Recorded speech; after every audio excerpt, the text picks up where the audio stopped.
Bastia est une entité globale et tous les quartiers de Bastia sont des quartiers historiques. Nous ne voulons pas entendre parler de banlieusisation des quartiers, de quartiers à problème et des choses comme ça.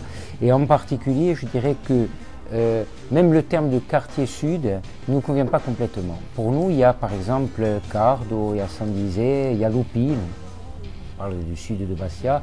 Lupine, c'est un quartier historique aujourd'hui de la ville, qui n'a pas la même histoire que les autres, mais qui a son identité propre, qui a ses solidarités propres, qui doit rester en interconnexion avec le reste de la ville, bien entendu, mais une identité qu'il faut valoriser.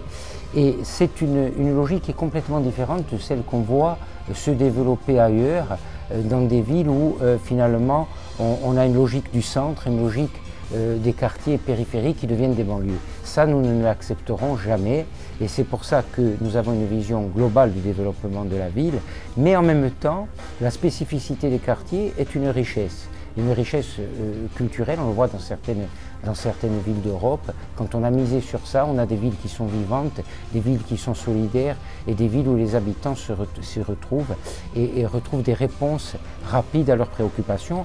À ce niveau-là, on a envisagé d'ailleurs, notamment pour Lupine, d'avoir par exemple un adjoint à la mairie dont l'action soit consacrée au quartier, parce que effectivement les comités de quartier, les réunions comme ça, c'est important, on recueille l'avis des gens, mais souvent c'est pas suivi forcément des faits. Aujourd'hui, il faut quelqu'un qui soit un référent, qui en même temps puisse apporter rapidement des réponses.